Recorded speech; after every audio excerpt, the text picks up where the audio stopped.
You got barbecue back there, and you didn't invite me. Hurt my feelings. Welcome back to another episode of Dynasty Theory.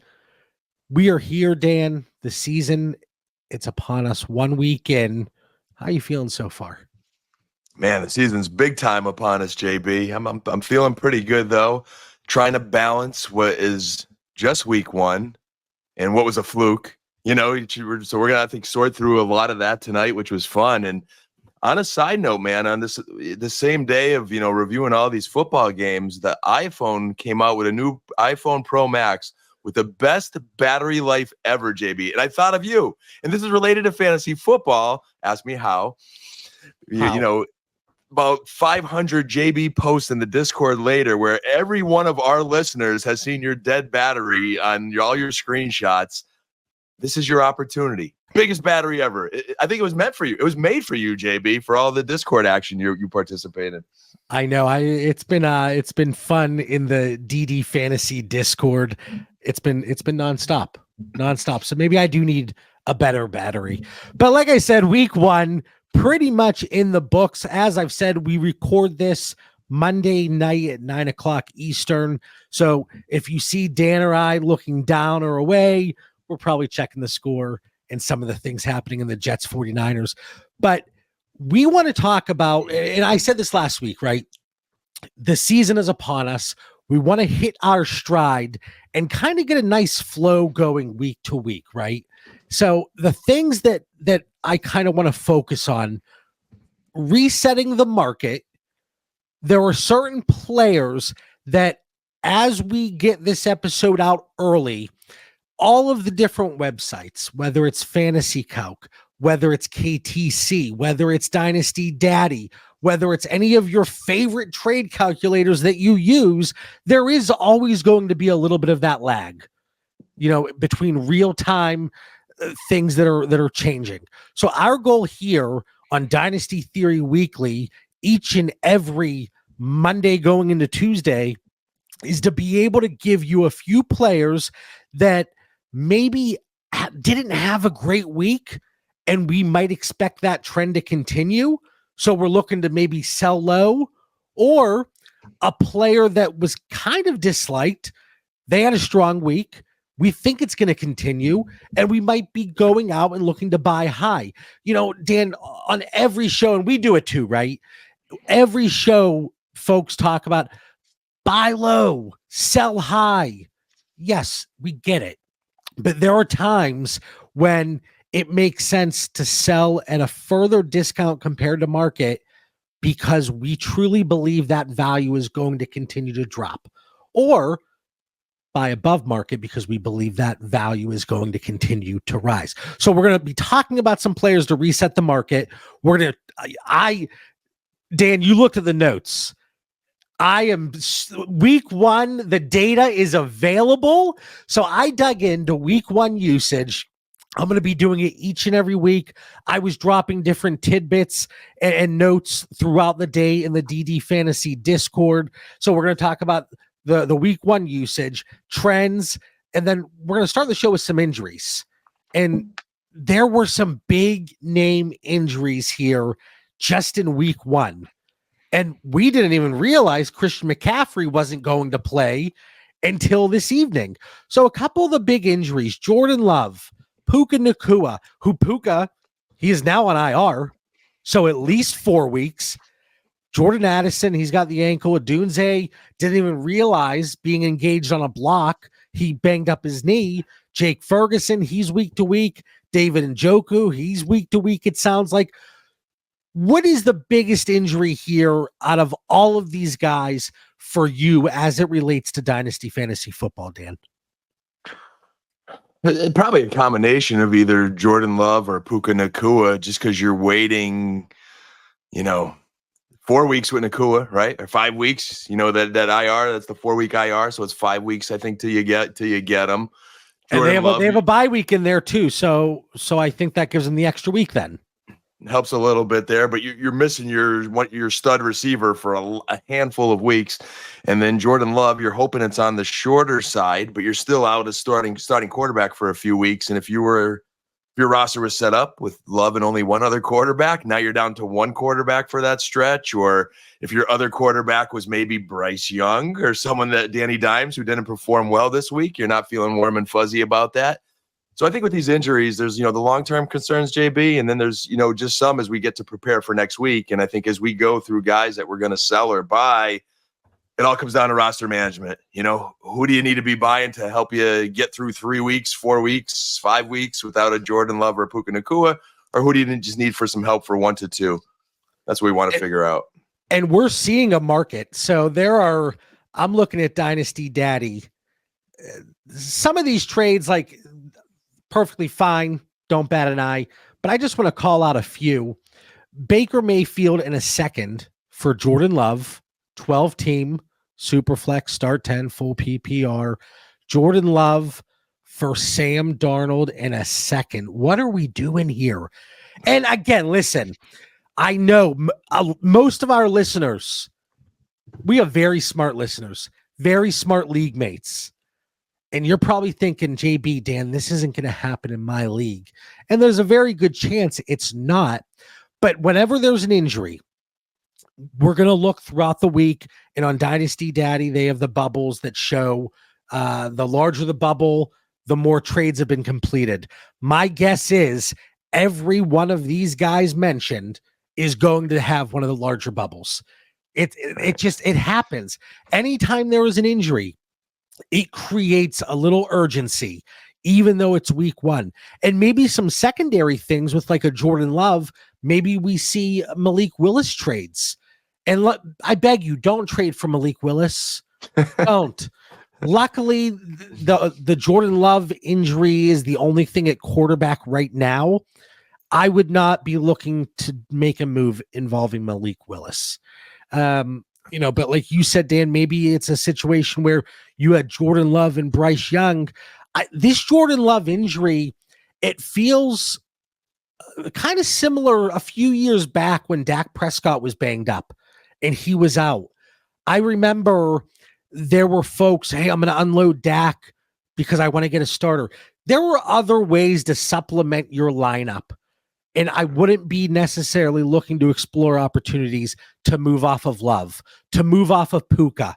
Jordan Addison, that market was kind of deflated already. The interesting one here for me is Rome Odunze. I think there's going to be people, based on the way some of these veterans performed, you could probably do something involving a Mike Evans plus a small piece. You could probably do something, a Cooper Kupp plus a small piece. And a lot of folks listening right now, if they're contenders, you would probably have to really think about it if you wanted to give up a Kupp or Evans in a deal centered around Rome Odunze. But here on Dynasty Theory, we're looking to add value to your overall portfolio. And I think a move involving Rome Odunze is one that could certainly be available right now, especially with the lack of passing production from Caleb Williams there in week 1. Yeah, whether it's you want to go after Rome now or if you want to be patient, he still might be that available in a few weeks. It was one of the concerns and one of the things that was, at least for now, answered, unless Chicago could figure it out, is that O-line. Like, that O-line is a concern, and he's a rookie quarterback still learning. So as much as he has that talent around him, he got a young kid learning with not much time to figure it out. And then when I say by not much time, it's like there's only a couple seconds and that ball's got to be out. So there's some concerns there. But as you're talking, JB, if you want to build your dynasty portfolio and you're looking years ahead, Rome's a talented dude, and I think Caleb's going to be a talented dude and bright career ahead of him. But if you're looking to win now, there's going to be some bumps first. Yeah, and there's going to be some opportunities because especially where Rome went, typically was going in the middle of the first in Superflex rookie drafts. There are going to be people that were looking to contend where there's going to be an opportunity. Here, we got somebody that added to Rome Odunze for Cooper Kupp. We got Odunze for Worthy. Odunze for Addison, even though that one, they're both banged up. Let's see. And you said, like, these things you don't think they'd happen in our leagues, but we've seen them happen in our leagues. Maybe not often, I'm not going to single anyone out, but at least once a year, there's one shocker in a league. So it can't hurt to put those offers out. And then if you're on the flip side, it also can't hurt to be in our Discord or listen to the pod to think these things through before you ship them too fast and then you have regrets. Let me ask you a question, and this is kind of a tangent, but you brought it up specifically with Chicago, and I think it's kind of an epidemic across the NFL. Why are there so few passing touchdowns in week 1? In 2021, there were over 60 passing touchdowns in the NFL. Up to this point, second quarter of the San Francisco Jets game, there are 31. 31 this week. Cut in half. Dan, you're the real football guy. What's the issue? I think, JB, if we were like breaking down data in 2021 preseason, you'd probably find a lot more of these teams were playing guys in the preseason. And it seems like less and less every single year. The majority of these starters got 0 reps in preseason. So then that results in line breakdowns, that results in penalties, that results in the timing being off. And it's just a decrease in production overall. There's very few coaches that are like the Andy Reids of the world that's playing Patrick Mahomes in the preseason, and he's a little less rusty than the other guys. That was certainly one of the things. Do you think that the overall talent at the quarterback position over the last few years, do you think that's kind of been something to point to? I think it could be, because this game has evolved where it's such a pass-centric team. We're seeing these rookie receivers. Like, we've been playing fantasy football for a while, and there were times where we had theories of, hey, third-year rookie receiver breakout. Now we're expecting that breakout year 1 in this passing league, but the quarterback talent isn't quite keeping up with the wide receiver talent. And a lot of these quarterbacks don't have a lot of college experience even. So I think that's another good factor there, JB, that you bring up. There's Deebo Samuel with a rushing touchdown. And Jordan Mason owners were mad because Mason had one a few plays before, but Deebo held on it and it got called back. Oh, come on. So not only those factors, but then I was thinking with the uptick, and I don't have data pulled for this, but the seeming uptick in holding calls and the way they're really focusing on, like, where the guard or the tackle, like, they're too far back and they were getting flagged for illegal formation. Like, maybe that, like, these guys, they're a little bit more hesitant to block the way they had previously. I don't know. I'm just spitballing, but when you have the passing touchdowns cut in half in just 3 years' time in week 1, that's a trend that for fantasy purposes we don't want to see continue. No, quick curb in our fantasy statistics here, and let's get a little more preseason work and get some time in. And the officiating piece, JB, I think that varies a little bit from one officiating crew to the next. As consistency is another issue, but that's another topic for another time. All right, well, let's start talking about resetting the market here. And the first guy I want to bring up, there was so much hope with Coach Canales coming over and what he was able to do with Geno Smith and Baker Mayfield. And now he's going to do it with Bryce Young. That was an absolutely pathetic display from the Carolina Panthers offense. And I know the Saints, their defense, like, they're not a slouch, but we're talking about resetting the market. If I can get a mid 25 second, I'm out from Bryce Young. I'm out. I expect that value to continue to decrease. And I know there are a lot of people, if there is an asset that is losing value, well, I got to buy low. And I am urging you to not buy low on Bryce Young. Maybe you don't have any shares across your portfolio, so you can't necessarily go out and sell him for below market, but don't go out and buy at a slightly deflated cost because you think I have to go out and buy low. I definitely wouldn't buy low here. And if you have them, JB, in your portfolio, I have one share And I tried all offseason before that 13 for 30, 2 interception performance, and I couldn't get out of it. John, I tried every which way under the sun to package every which way, draft picks, non-draft picks, multiple players. I just couldn't get rid of them. No one wanted them.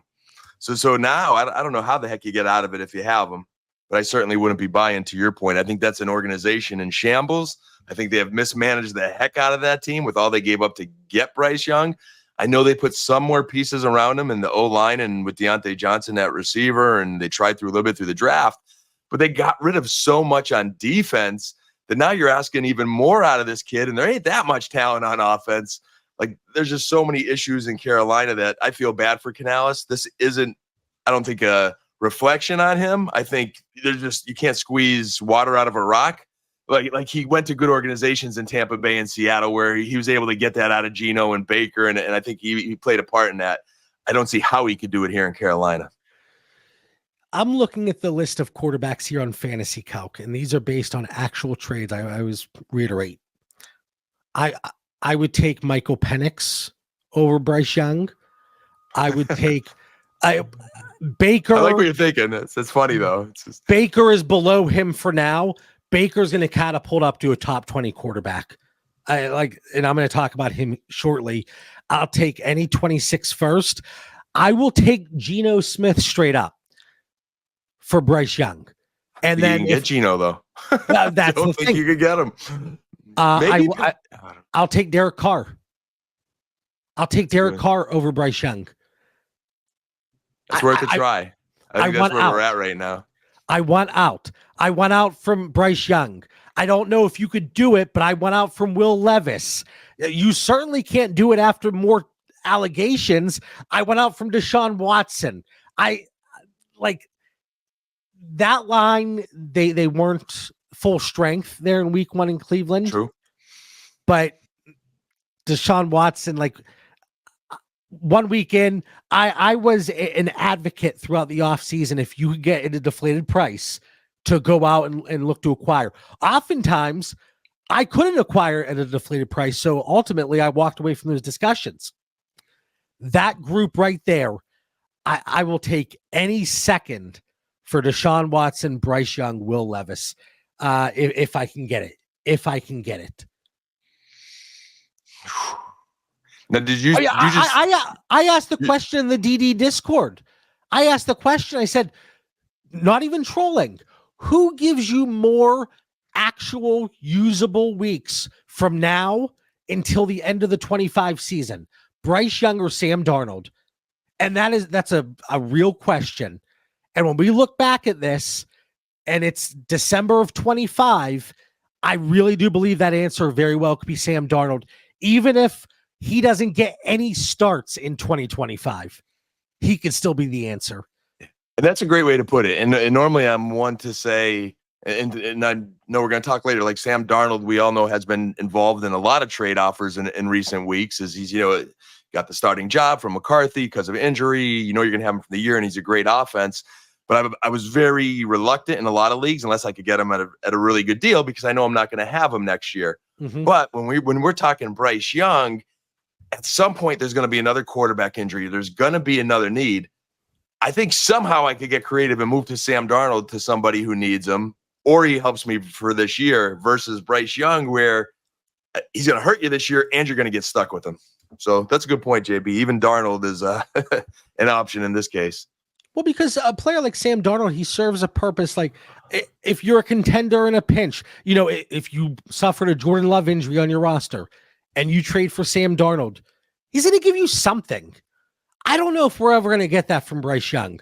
So yeah, you could go out and buy at a deflated price, but I'm urging everybody, just let it go. You don't have to buy low on every player. And this next one might disappoint and upset some people. But Jaxon Smith-Njigba, he is there for me as well. Everybody thought, well, the Washington OC, he's there in Seattle now, new regime. We're going to see this team open it up. Jaxon Smith-Njigba, his ADOT is going to increase. Tyler Lockett, a year older. He was rarely targeted as a first read. And I know about that because let's go to Canton. I wasn't a first read, a second read, a third read. I burned that guy on the sideline and Danny didn't even look at me. But the usage did not change. 2 targets, 3.5 yard ADOT, wasn't demanding the targets on the first read like I mentioned. Like, this is another one. You don't need to go out and buy low. You don't need to do it. I said all offseason that Bryce Young was such an unnecessary risk. Even at his slightly lower cost, Jaxon Smith-Njigba is there as well. So he is still coming in on fantasy calc, wide receiver 28. I expect that to drop.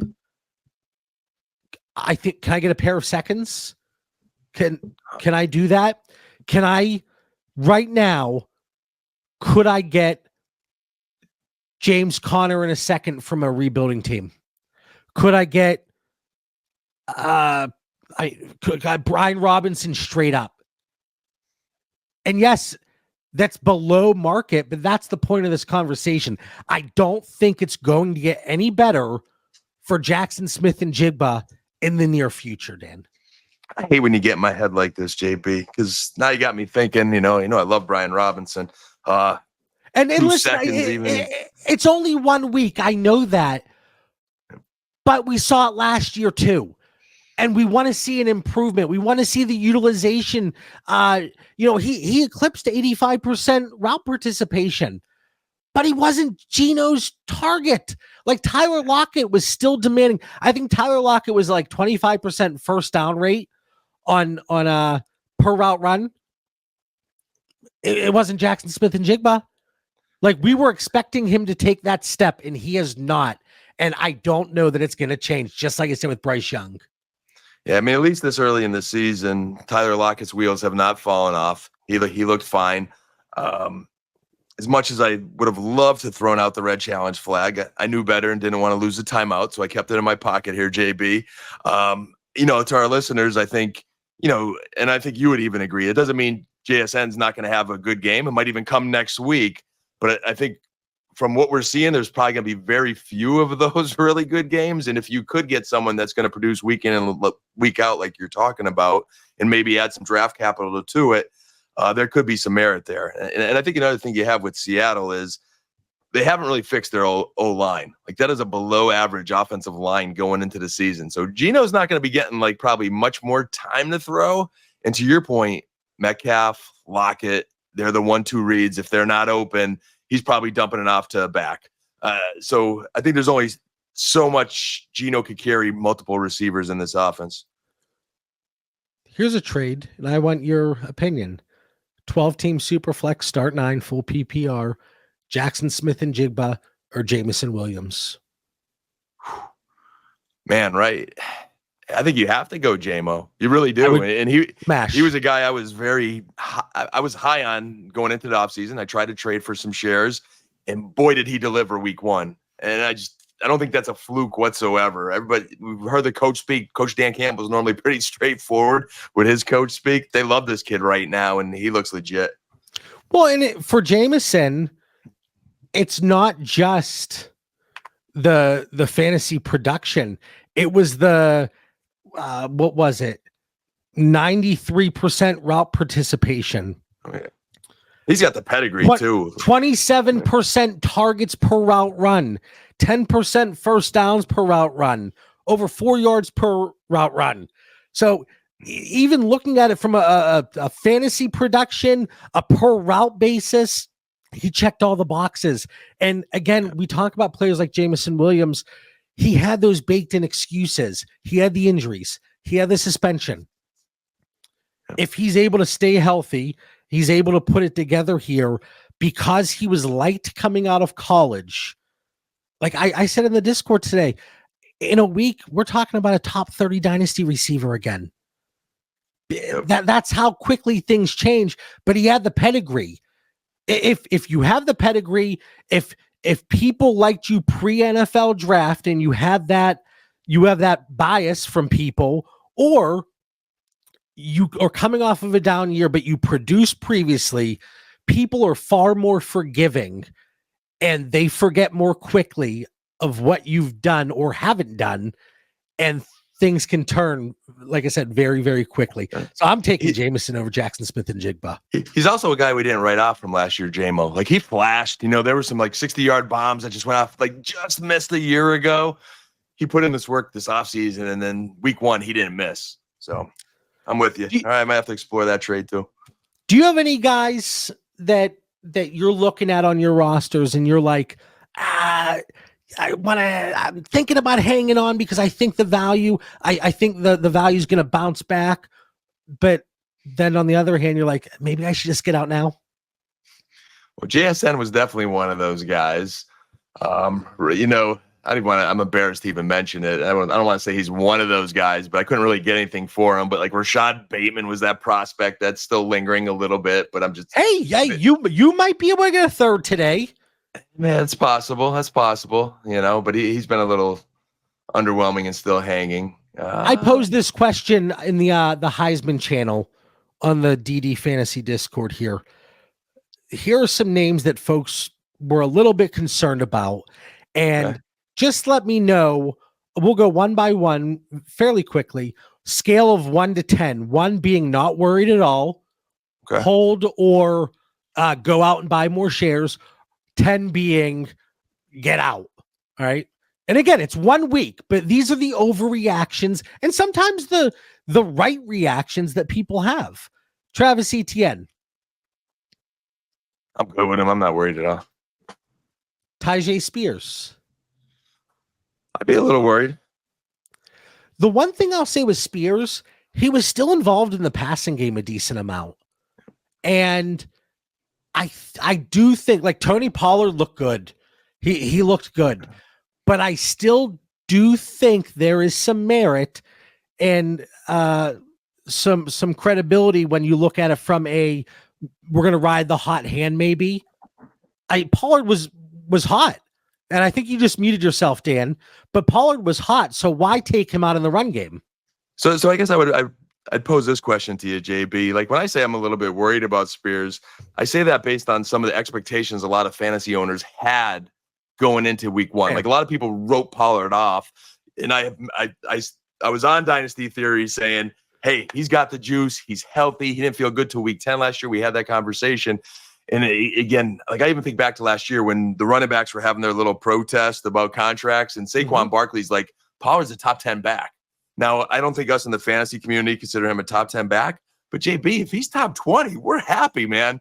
And I think Tony Pollard is clearly a top 20 back, and I think Spears is always going to be behind him. But boy, if something happened to Pollard, he's not the biggest dude.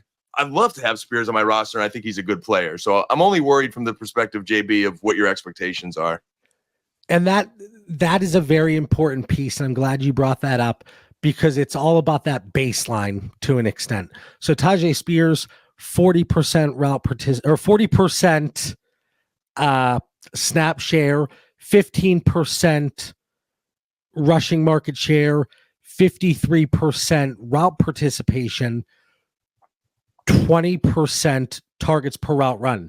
So there's still something there, even if Pollard is healthy, but we all know there's far too much contingent value. So I wouldn't necessarily be looking to just dump Spears, and I think there is going to be a lot of disappointment, but unless you can tier up possibly, or maybe even cross positionally, I don't mind Tyjae Spears being one of those guys that's on my roster. And if Pollard goes down, you have all that contingent upside. Deshaun Watson was mentioned multiple times, but again, now another report comes out. You're completely out on Deshaun? Yeah, and I've been out, and I continue to be out. And it's not that you didn't make some good points, but earlier in the show there, I mean, he had 2 offensive linemen out. I do believe America owes the Cowboys an offseason apology for saying they did nothing this offseason. They got a ton of guys healthy again. They had just some small free agents. That's a legit defense. I think it's better coached, and it's going to be better. So I think there could be some better moments for Deshaun Watson this year. But, man, Njoku got hurt. All they have left is Amari Cooper. That's my other concern with him, too. Even if they get the O-line a little better, this is a team that's going to really need that run game to come through to open up the pass. Okay. Yeah, I don't even know what you could get for Watson today. And I think I have about 7% exposure. Like I'm looking at trades that have gone down in the last day. Watson for Ridley, Watson for Godwin, Watson for Jerome Ford. As gross as that last one sounds, I don't mind that necessarily. Yeah. There's a It very depends good where chance. There's a very good quarterback. chance this Watson value goes to 0. Yeah. The problem is, and I heard today, is they can't even dump him. I guess they restructured his contract, so they're on the hook for $70 million next year too. Well, 70 mil. Unless with this report, if he were to run into an issue with the NFL and possibly get suspended, Someone better save the man. Somebody. They have an out at that point, I believe, and they're off the hook for the guaranteed portion. You're on mute, Dan. Dang, he got me so fired up. The Italian in me was, talking with the microphone again. But no, I'm telling you, I think Cleveland's probably trying to find someone to stir up some lawsuits. They've got to find an out clause here, because if not, like at some point, if he loses that locker room and just continues to be terrible, they will sit him. But they're not going to be a good team. Like this is a mess in Cleveland. Jaylen Warren. I'm still good on Warren. I think there's a little bit of he was hurt in the preseason. So I think I went into that game at least expecting a lesser kind of workload, but then you lose Russ Wilson too. And I think that is a factor because they manage this game even probably more conservatively than they would with Russ. I think he'll get some more carries in the upcoming weeks. But I was talking to somebody at work today. They were asking me my thoughts. Everybody's trying to pick my brain. And I said, like, it was so unlike Justin Fields because yeah, he had that fumble on the first snap. Yeah, he missed some open receivers, but he never made that big mistake. No. It was a boring Justin Fields game. Yep. But if he would have done that in the first 3 years of his career, his trajectory could have been a little bit different, possibly. Arthur Smith coached to win, and Justin Fields got 14 carries. So there's I don't think that's going to be the norm unless Justin Fields remains the quarterback. I think Russ Wilson's going to get back in there because I don't think Pittsburgh can win every game like that. I think, hey, kudos to them. They pulled out week 1. My expectation is that Russ will start here in week 2, but I think that leash is going to be extremely short. I can see that. Nothing pertaining to Warren, though. Warren's better with Russ. Probably not as bad. I think I would be concerned if Justin Fields was a quarterback every week because that is going to cut into Warren's carries. He's not going to take them from Najee. That's fair. Drake London. Not worried at all. I'm a 1. I'm good. I think Kirk Cousins is going to get him. One thing I didn't know, I guess he was going out of the pistol, a little bit different, shotgun area there for Cousins. I think there's some timing elements to that. He was under center, I think, one time they said, or maybe the play action was only one time. Yep. And I think I had London even going into this game. I love DFS. I know some people loved him, and I'm like, I had him as a cash play at best. Joey Porter is on the other side. I think he's one of the better corners in the National Football League. The Steelers have a good defense. We're going to put pressure on Atlanta. It wasn't really a good matchup out of the gates. I think he'll be fine. I think there's a lot more production from London to come. And it's another situation where Cousins didn't take one preseason snap. You have a new head coach. You have a quarterback coming off of a blown Achilles. So I think there were, if your expectation was this offense is going to come out firing, yes, you're going to be disappointed. And I think Drake London, he should be in that fairly large tier of the Olave, DJ Moore, a huge group there. But I don't think you need to jump ship. And I'm there with Chris Olave, the next guy also. Hey, before we get to Olave, just speaking of great receivers, so Ayuk just drops one in the end zone, and good friend of mine's a Niner fan, and I see that I wasn't watching the game, but I had a text that come through, and he goes, "That's what happens when you beep and miss camp. So Ayuk fans aren't too happy right now. Yeah. All right. But Well, Chris Olave, is he in the same boat? It seemed like game script really just kind of flipped that game upside down early. yeah, I mean, that game's just blowout city there. Like everybody was involved in the party there with Derek Carr. Unfortunately, like if you said before the game, the Saints were going to score 47 points and Chris Olave be 2 of 11. You look at me like I had 8 heads. So, but I just think it was a Shaheed tight end running back kind of game. And it worked. It worked. But there's going to be times where they're going to need Chris Olave, and just like Drake London, there'll be production. Hey, are you a little bit concerned? Like, yeah, they're not taking that jump to like maybe Garrett Wilson territory or that next tier receivers where you're kind of hoping for that little edge because I think they're super talented. But there's better production ahead at least. Trevor Lawrence, any concern there? And again, these are all names that were dropped in the Discord whenever I posed the question. Yeah, I saw some people dogging on Lawrence a little bit. The first half, my Lord, Jacksonville was clicking, and the passing game was a little bit more successful. I think things sputtered a bit in the second half. If Etienne doesn't fumble, they probably do score again in the red zone, and maybe the narrative's a little different. He was just inconsistent. Like, he made some unreal throws in that game when I was watching, and then the offense was just kind of like last year's Jacksonville offense a little bit more in the second half. But good game versus Miami, first one of the year. I like to think. I mean, I think the concern with Lawrence, JB, I don't want to sound too rosy and glass half full because I know he could do that sometimes, but here's a guy that we drafted to be a generational quarterback. He was underwhelming last year. I don't know if it's a Jacksonville maybe offensive problem or like there should be a little apprehension. Now, it's not a Deshaun Watson, Danny Dimes type panic. I think he's going to be a starting quarterback for a long time because he's gifted. But what are we looking for here as far as production? Again, it goes back to that baseline, that expectation.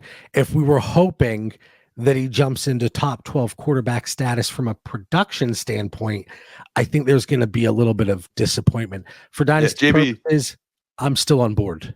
Yeah, like real quick. So in like that kind of 12 for 21, only one touchdown, boring game, he's still the 17th quarterback overall out of 32 quarterbacks last week. So it was just such a gross. It was such a gross week. It was a gross week, So hey, in the gross week, if he's in the middle of the pack, he's not losing. His job's not in trouble. And then to go with Lawrence, Christian Kirk, another week 1 dud, but he had the route participation. It was an interesting game because Evan Ingram, from a fantasy standpoint, wasn't there. Christian Kirk wasn't there. Brian Thomas, he found the end zone. Etienne, he was Tank Bigsby. He had some splash plays, but overall, like Christian Kirk, I think he's going to bounce back. The thing that I liked more than last year, yes, he wasn't demanding the targets. I mean, I don't want to sit here and say, ignore that fact because I brought up with Jaxon Smith-Njigba, but their price was a little bit different coming into the season. But Christian Kirk, I still think, he's also coming back from an off-season injury. He was banged up. So I think we're going to start to see a little bit more there out of Jacksonville. In some ways, JB, like the NFL is no different than like the ninth graders I taught today. Sometimes when the passing script just doesn't quite go your way in a game, there's some good receivers out there that you just can't get the ball even though you wanted to. They might have dialed it up and then the O-line broke down, or Etienne fumbles, or there was 3 sacks at certain points. Sometimes the game narrative just doesn't work in your favor. So I think as fantasy owners, you just don't want to panic, especially after 1 week. Now, a few guys that I am looking to buy above market, and let me know your thoughts. So Baker Mayfield, I already talked about him a little bit. He is, I have him right up there with Goff at this point. I don't see a reason not to. There was the concern that because Canales left Tampa Bay, well, maybe this offense is going to take a step back. They look crisp. Baker Mayfield, he did what you want from your higher end quarterback. And I know a lot of people don't see him as higher end, but I'm willing to go out and pay. I mean, Baker Mayfield, you know what's a crazy one that I think people would bat their eyes at? Baker Mayfield for Rashad White. Baker Mayfield for Jonathan Brooks, somebody in that tier of running back. Baker Mayfield for Zay Flowers. I'll trade Zay for Baker. 12-team super flex. Again, the market says I should be able to get a piece added on to Baker Mayfield, but I'm going to show conviction there, and I'm going to go make some offers after this show because I think that value is going to continue to rise. Zay was a little rich for me because I don't want to give up necessarily an elite player, but don't throw that. Don't throw the where's my challenge flag? Don't throw the word elite out all willy-nilly here. All right, that was a little rosy, but he's clearly their number one receiver in Baltimore, and I'm trying to look at my rankings here for my boy Zay. I mean, he's a top 24 receiver. Can I move Can I move Lad McConkey? Yeah, I'd move Lad anywhere. I'd move Lad right now. You know, like I do think like Baker. I watched a lot of that game. It was one of my sleeper DraftKings lineups. Was the Tampa Bay stack, and so I was watching it closely. And Baker was so poised in that pocket, JB. Like there were times they put pressure, and he's just so good at getting out of there and so confident, and then finding his receivers. And then when he does have time, you got Mike Evans and Chris Godwin, which are two stud wide receivers. But yeah, I think for Baker, what I hope is like Jalen McMillan doesn't drop a ball like he did. Like I hope some other guys step up and take some pressure off of Evans and Godwin. Yeah, the way the wide receiver core looked, I mean, it forced me to move Kate Otten down a little bit in even in 2 PPR leagues. Looking at Chris Godwin, ran out of the slot 44% of the time last year. What was he at last year? He didn't play in the slot as much last year. Like he was outside, remember? I think the addition of McMillan allowed him to go back to the slot, which we love. It was minimal. And they even talked about that before the addition. Last year was 37%, but I think it may have increased as the season went on. But here's where I want to talk about some usage information that I was digging through. In week 1, here is the list of wide receivers with 80% or better route participation, 10% or better first downs per route run, and then 20% or better targets per route run. Cooper Kupp, Tyreek Hill, Nico Collins, A.J. Brown, Mike Evans, Devontae Smith, and then Chris Godwin and Jameson Williams. So Chris Godwin and Jameson Williams, 2 guys that I expect. It wasn't a fluke week where, hey, the usage was kind of iffy, but they just had splash plays. I expect that usage to continue as the season moves on. So those are 2 guys that I am okay spending a little bit more than market, and same with Baker Mayfield. And then I know he's hurt, but Jake Ferguson, I'm going to throw some more usage numbers here at you, Dan. In week 1, there were 3 tight ends that had at least 50% route participation, 50 unrealized air yards. So there is something left on the table there for them, right? There's a little bit more to get. And then 25% targets per route run. It was Isaiah Likely, Jake Ferguson, and Trey McBride. If there is going to be any discount in your tight end premium leagues on Trey McBride because he didn't have that huge game in week 1, pounce. I saw a trade go through in the DD Discord earlier today that somebody acquired Trey McBride, and they were opportunistic. They went after it. They were aggressive, and they got McBride at a very fair price. And I think now with the injury, Ferguson is somebody that you can get for even less. And again, I'll keep an eye on how the injury progresses and all the information that comes out. But if he sits for a few weeks, I think it's going to be a prime opportunity to buy even lower than what his price tag was. I hope so, because I really struggled to get him in the offseason as much as this Cowboys homer tried. If injury gives the opportunity, I'm going after him. And was holding my breath with that injury because he is a big part of the Dallas offense. And we talked about this in a previous episode too, of kind of, thoughts on Ferg compared to past Dallas tight ends. Again, I think he's more than just a product of the system. I think he's going to be there for a long time, as long as they can afford him. I think the injury is going to be a 1 week one. I don't think it's going to be 2, but we'll see. But I would pounce. He was very tough to get before. McBride, I think, will still be impossible to get. But hey, if you're going to try now. A lot of people, Dan, you know this very well. They just look at the box score. They look at the final fantasy points.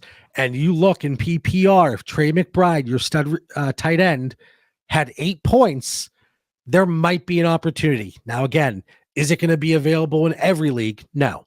But I ask that you try. A couple running back tidbits here. Again, data, oh my gosh, it gets me going, Dan. But running backs in week 1 with at least a 60% rushing market share, 60% route participation, and 10% target share. Bijan Robinson, Ramondre Stevenson, Isaiah Pacheco, and Jerome Ford. This is the Jerome Ford show. The usage was there. I think people are going to be disappointed, or they think of Cleveland and they think, well, I think he was overshadowed by the Deshaun Watson debacle. But Jerome Ford, that usage, I don't see how it doesn't continue up until Nick Chubb comes back. And who knows when Nick Chubb comes back? And Dan, you're smirking, and I don't know why. I'm just so hesitant on Jerome Ford. It's so hard to take knowing Nick Chubb is going to come back. And is he going to be the Nick Chubb we know, though? That's the thing. I have Nick Chubb and the Derrick Henry, like he's not human class. Like he's an alien. They're just made differently. So I do believe he's going to come back. I think it is encouraging that Ford's the only guy to get the ball. I mean, Pierre Strong got it twice, but like Ford didn't really get any chunk yards till late in the game when it was kind of over. Like they didn't move for a while either. Now again, 2 offensive linemen were out. So I think there's a lot of factors there. I think Ford's a good running back. I guess what's more encouraging is 6 catches for 25 yards out of Ford. Like those 6 receptions are nice. They're dumping down to him a little bit too. It's not just Pierre Strong. Here's a couple moves I would love to make that have gone through. Jerome Ford for a pair of thirds. If I'm looking for a running back now to help me, I would move the thirds. Jerome Ford in a second. So you're getting production now, which very well could go beyond 4 weeks. You're getting some insulation and flexibility and liquidity with that second. Don't you say it first, JB. Don't you do it. Don't you do it. Whoa. A first? No. Derrick Henry. And I know you love Derrick Henry. I will go to Baltimore and pack his bags. Oh man. I will go to Baltimore. About that. I would do it. No. If you're a contending team though, and I think if Baltimore's in one of the games like week 1 where they're playing from behind, you're going to have some frustrating Henry weeks. But I don't think there's going to be a lot of those weeks in Baltimore. I think they're going to have those bigger grindy games where he's going to have those big performances. And when you're in the second half of the season and playoffs and Jerome Ford's now splitting with Nick Chubb, you're going to be missing Derrick Henry. So I'd be a little reluctant. And there's a very good chance by the end of the season, we can't even get a second for Derrick Henry. That is a possibility that I think is being ignored whenever there's some analysis coming from Scranton, PA. All right. I want to roll that dice, man. I want to roll that dice. I let Henry die on the roster. Hey, if you're watching this, like the video, drop a comment, especially on this one. I want to know Jerome Ford in a second or Derrick Henry. Am I completely off my rocker? And I'm going to be very upset if I see a lot of comments in support of Dan. I'm just saying. So that I didn't say you were. If you're off your rocker, I would have thrown the challenge flag. I'm just throwing the penalty flag, maybe. Only 15 yards on you, not a challenge in the play. All right. So in addition to those 3, and then you look at over 20% targets per route run, the only 2 running backs were Bijan Robinson and Jerome Ford. All right. What do you think of Austin Ekeler? Because he's not going to get the carries, but it seems like that's kind of the role he wants. He's going to be involved in the passing game. Even with Brian like I love Brian Robinson. I've moved him up. I've moved him up enough. He was an off-season buy for me. He was involved in the passing game, but look at the depth of target, the air yards from Jaden Daniels. You look at the little spray chart, everything was like this, Dan. Everything was like this. Just right there. Austin Ekeler, there's going to be favorable game scripts for this passing game. And I don't see how they don't keep it close to the line of scrimmage. So I'm just saying, as an absolute, we're talking about maybe 1/3 as a stopgap running back with some contingent value towards the end of his road. I'm not talking about an expensive price tag. Hell, I got him for Malik Washington, and I got a 4th added on to Austin Ekeler in one league. That's the price we're talking about. As long as you're at that price point, JP, we don't have to have an intervention tonight, all right? I was a little bit worried because I know you've been pro Ekeler for a couple of years now. But 44% route participation, 17% target share. I don't see how all of a sudden we start to see an offense that pushes the ball down the field. Maybe over time, but for the immediate future, for a dirt cheap price in deeper leagues, Austin Ekeler is somebody that I was looking at. 7 wide receivers. All right, 7 wide receivers. Dan, I'm moving fast, so you got to keep up, buddy. All right. 7 wide receivers had at least 50% route participation, 80 unrealized air yards. So again, they're not coming to fruition. There is more on the plate there. There's still more meat on the bone for these guys. And 20% targets per route runner better. Here are the names. Cooper Kupp, Tyreek Hill. Forget about them. Xavier Legette, Adonai Mitchell, Cortland Sutton, Tank Dell, Calvin Ridley. I think a lot of people are going to be looking at those box scores for Calvin Ridley, Tank Dell especially. And I think Xavier Legette, I think there's a case to be made that he's going to take over the number 1 role in that offense sooner rather than later. I know whatever a lot that means. well, yes, but I'm also thinking Bryce Young's not going to be there. That's true. I mean, if they put Andy Dalton in at any point, I'm getting sick over here talking about Bryce Young. But Andy Dalton might be an upgrade for this offense. I think Andy Dalton would be an upgrade, just like Joe Flacco was an upgrade in Cleveland last year. There's sometimes you just need, as a coach, the quarterback to get the ball upfield and run the offense. And unfortunately, some of these guys can't do that. But Legette does have talent. Donnie AD Mitchell, like, I was a little bummed from fantasy this week. He had 1.2 points, but the usage was kind of intriguing there. Yeah, and I think we're a little bit limited by Anthony Richardson, who I think is going to put up fancy points all year long. And Josh Downs was out too. Downs was out, and Downs is his kind of guy, so I'd be excited. I'd be really looking for Josh Downs when he comes. I think it's going to be a matter of week to week. We're going to have 3 for 125 Alex Pierce. I guarantee you next week Alex Pierce is going to disappear, and it's going to be somebody else. It's just you're only going to get what was A-Rich's stats? 9 for 19, JB? I mean, we only got 9 completions to he's a home run kind of guy. That's all we need.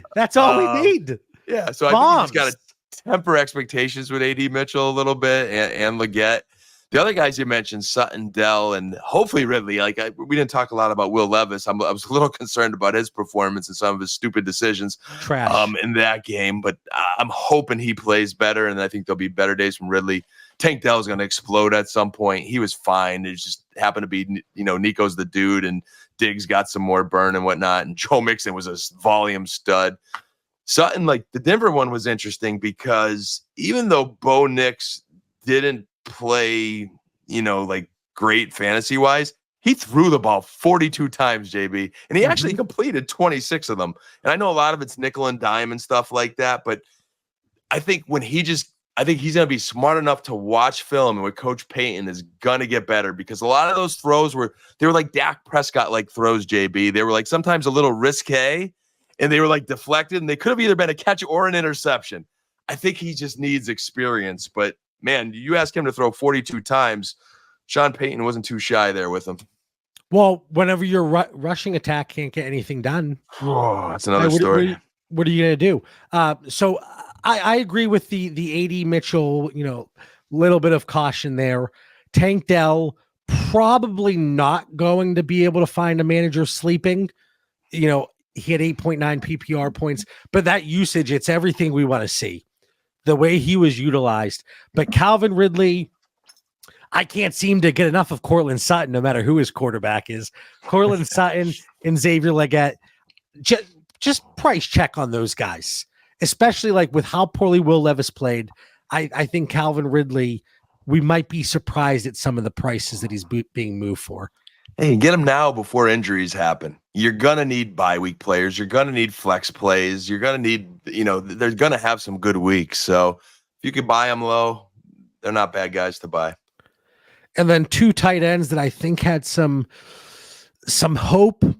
And if you were paying attention in the preseason, you saw this. Cole Kmet, Luke Musgrave, they plummeted down my tiers. And it's not just fantasy. It's not just the production.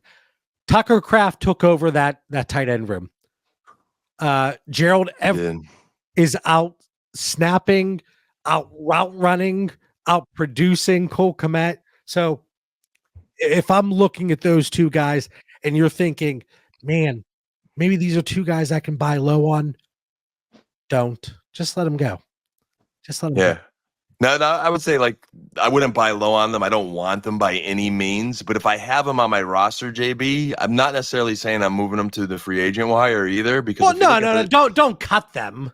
I just want to be careful there. If you're looking at the tight end landscape, I wouldn't just be a free giveaway because there's probably, I would imagine, JB, there's probably 15 other tight ends in the same boat that are starting tight ends in the NFL that underwhelmed this week for sure. Well, no. I'm not saying underwhelmed. They were surpassed on the depth chart. That is the bigger concern. Elite tight. Not to say Cole Kmet and Luke Musgrave are elite by any means, God no. But elite tight ends, what happened this week? Yeah. Hey, moving for Kobe Parkinson, man. Kobe flashed last night like I hoped. And now Puka out. Maybe I know a lot of people, they're talking about Tyler Johnson. They're talking about Demarcus Robinson. Is Whittington getting an opportunity? I think Colby, we could see maybe 6-7 targets. And if you're just in a typical PPR league, no, thank you. But if you're in 2 PPR, if you're in a start 2 tight end league, I think that's an interesting one. I'm going to put you to the test here, Dan, because we're not going to get through all these names apparently. But rapid fire. I pulled the top 10 players traded from last week on Dynasty Daddy. Who do you think? How do I want to phrase this? Who do you think really continues to see a high demand throughout leagues? Out of all these players, again, I'm putting you to the test here. Sam Darnold, Zamir White, Terry McLaurin, Jerome Ford, Isaiah Likely, Javonte Williams, DeAndre Swift, Deontay Johnson, Jacoby Brissett, Rashee Rice, and Ramondre Stevenson. Who do we see just the market still continues? We have buyers and sellers. Yeah, I think no matter what, there's going to be buyers for Rashee Rice because he's a stud. I think Isaiah Likely is a stud that's going to continue to get volume. I think Sam Darnold, just in the quarterback market with the Vikings, is going to continue to get volume and be a stud. Then I'll go maybe drop a tier, and I say Terry McLaurin and Ramondre Stevenson, their roles are cemented.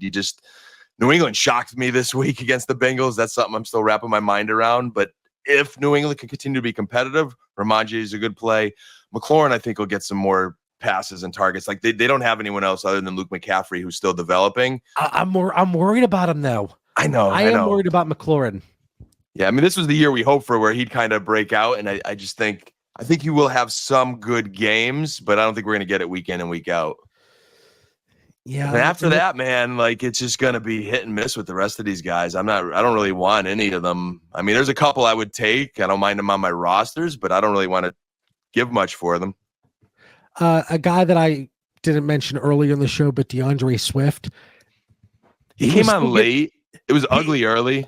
He was still running routes. He was getting those wind sprints in. He was still participating. He gets that participation medal. That's what we're celebrating here on Dynasty Theory now. Oh, good job. You were out there, buddy.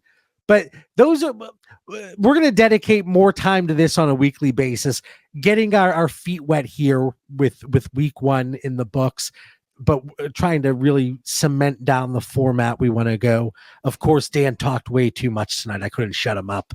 But it will be interesting to see that list of top 10 players that were traded, how it changes next week. You guarantee a lot of the guys that were injured, like Puka is going to be on that list. Jordan Love is going to be on the list. It happens every single year. But I look at the clock. We're about an hour in. Dan, final thoughts for our fantastic listeners for the 259th time here on Dynasty Theory after week 1. What do you got? Man, I think I'm about 20 words under my word count. And for our listeners, like JB, probably he didn't even cover every name he had on his list from studying the spreadsheets this morning. But, guys I like just add, or, I'm kind of maybe in a little bit of buy mode. Jaden Daniels and Anthony Richardson, I think, are both Lamar 2.0 and 3.0, whichever one you want them to be. They're going to run and get points week in and week out. And when they have those good passing games too, you're going to get some blow up weeks. I think the Green Bay receivers, I think you got to be patient on Jordan Love, but I think I'm in on all of them. I just think they all looked good this week. Jaden Reed is explosive. Watson looks healthy. Dobbs just runs great routes. So I think there's production to be had there. And then the last one was J.K. Dobbins. We talked about him in the past, man. He just has some juice, and I think he's better than Gus Edwards. So I'm in on J.K. Let me ask, are you moving a 25-second in a 12-team super flex league for J.K. Dobbins? Only if I need that running back to win. No, I'm not doing it. Really need it.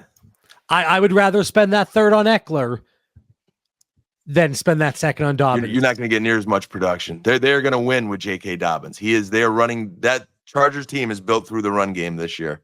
We're going to re-explore this in about a month, but another fun episode. We appreciate everybody that tunes in each and every week.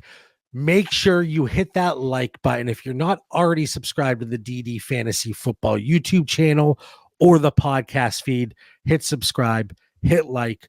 For Mitch Sorensen, who is at a work conference, how dare he? Dan Lamagna, I'm John Bauer. We'll catch everybody next.